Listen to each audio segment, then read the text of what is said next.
అధ్యక్ష, జనవరి 20 అధ్యక్ష శాసనసభలో బిల్లు పెట్టారు. ఆ రోజు కూడా మీలాగా మేము భయపడలేదు, పారిపోలేదు. తెలుగు జాతి గురించి, 5 కోట్ల మంది ప్రజల గురించి సంఖ్యాబలంతో సంబంధం లేదు.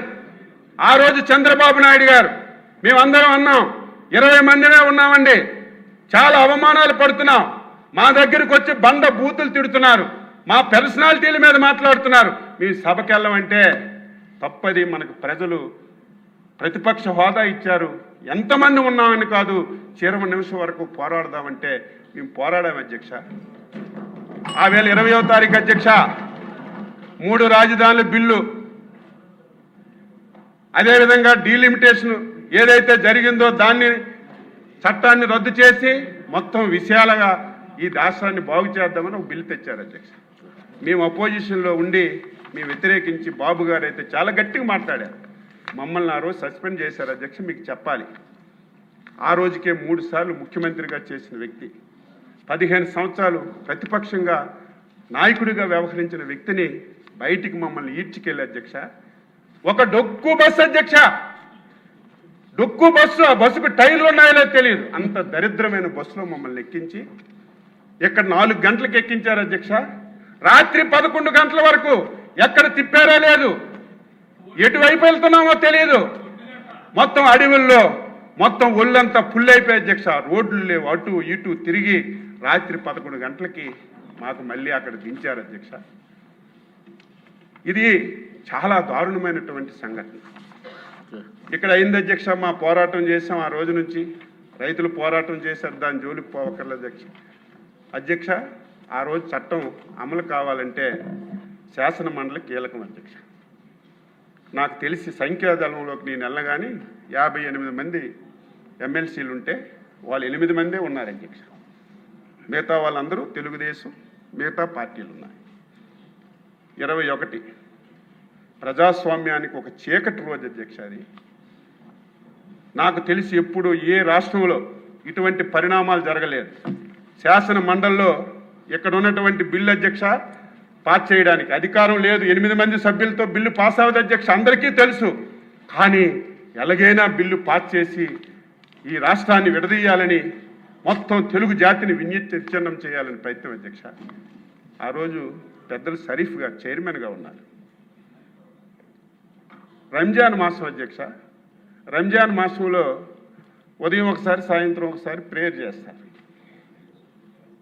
5 సార్లు. మేము ఆ రోజు చూస్తే ఆయన 10-15 సార్లు ప్రేయర్ చేశారు, అంత టెన్షన్ పెట్టారు. ఈరోజు శాసన మండలి ఉంది, మీరు మాకు టీంలు వేశారు, ఒక బ్యాచ్ ఎక్కడుంటే ఒక బ్యాచ్ ఎక్కడని.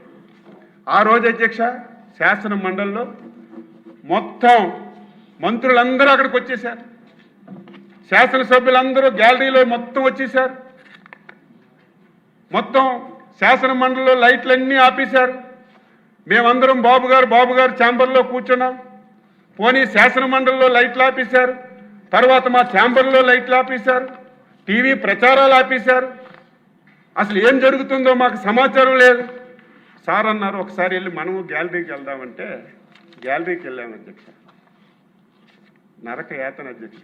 ఆయన ఓపిక నేను జోహార్ అధ్యక్ష, మనస్ఫూర్తిగా ఆయన అంత ఓపిక ఎవరికీ రాదు.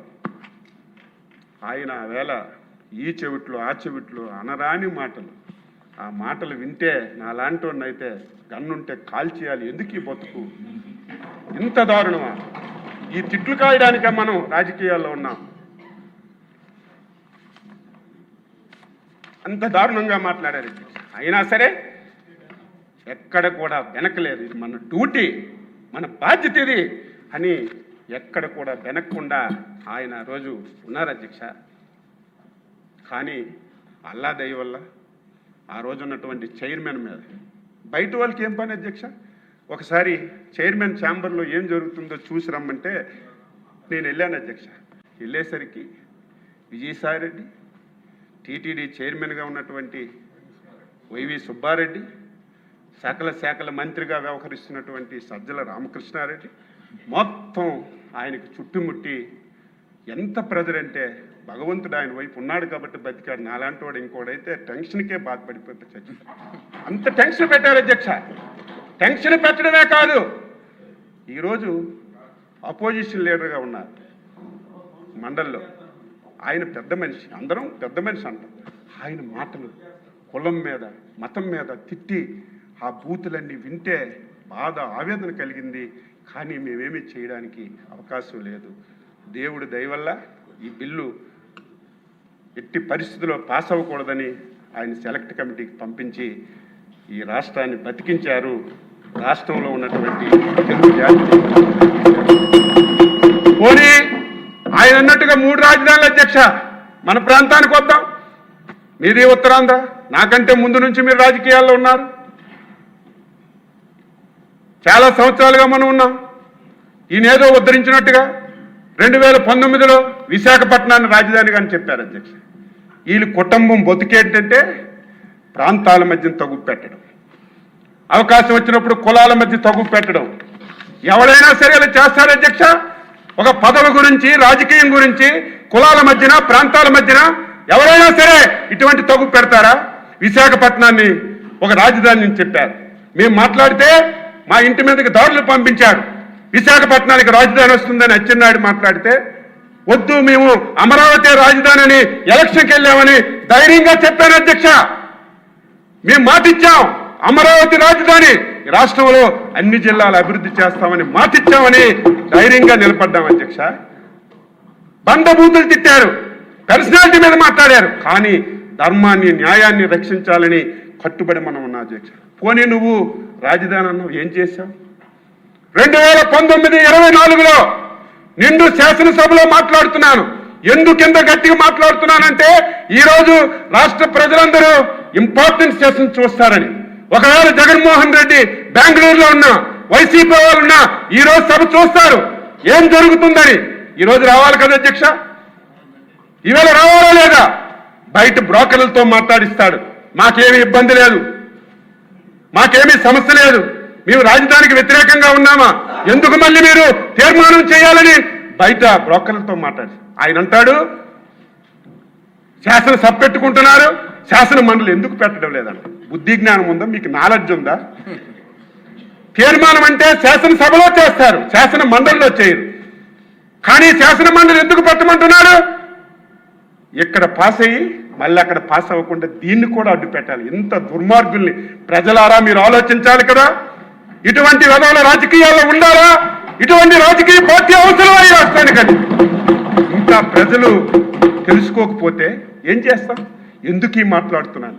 5 సంవత్సరాల్లో ఏమీ చేయలేదు అధ్యక్ష. 18 మాసాలు అయింది అధ్యక్ష మనం వచ్చాం. ఈ 18 మాసాల్లో ఎన్ని ప్రాజెక్టులు తెచ్చాం అధ్యక్ష? ఇవన్నీ చదివితే టైం లేదు. అన్ని ప్రాజెక్టులు మనసు ఉండాలి పనిచేయడానికి, మాటలు కాదు. ఈ రకంగా ఈ రాష్ట్రాన్ని నాశనం చేయడానికి ప్రయత్నం చేస్తాం. అందుకే ఈ రోజుకైనా సరే ఇటువంటి దుర్మార్గులు మళ్ళీ ఎప్పుడో ఏ సందర్భంలో వస్తారు. మళ్ళీ పిచ్చోడి చేతికి రాయి దొరికితే ఆ రాయితో ఆయనైనా కొట్టుకుంటారు, మనకైనా కొడతారని చంద్రబాబు నాయుడు గారు అమరావతి అంటే అర్ధరాత్రి కానీ పడుకున్న వాడికి లేపినా సరే ఎవరి పేరు రాజ్యాధ్యక్ష నారా చంద్రబాబు నాయుడు గారు అనే పేరు వస్తుంది. దీనికి కర్మ కర్త క్రియ ఈరోజు నిర్మాణకర్త చంద్రబాబు నాయుడు గారు అధ్యక్ష.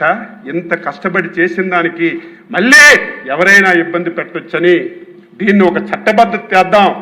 దీన్ని ఎవడొచ్చినా సరే ఏమీ మార్చకుండా దీన్ని ఒక పటిష్టమైనటువంటి విధానం చేద్దామని కేంద్ర ప్రభుత్వంతో మాట్లాడి దానికి కొర్రీలేస్తున్నారు.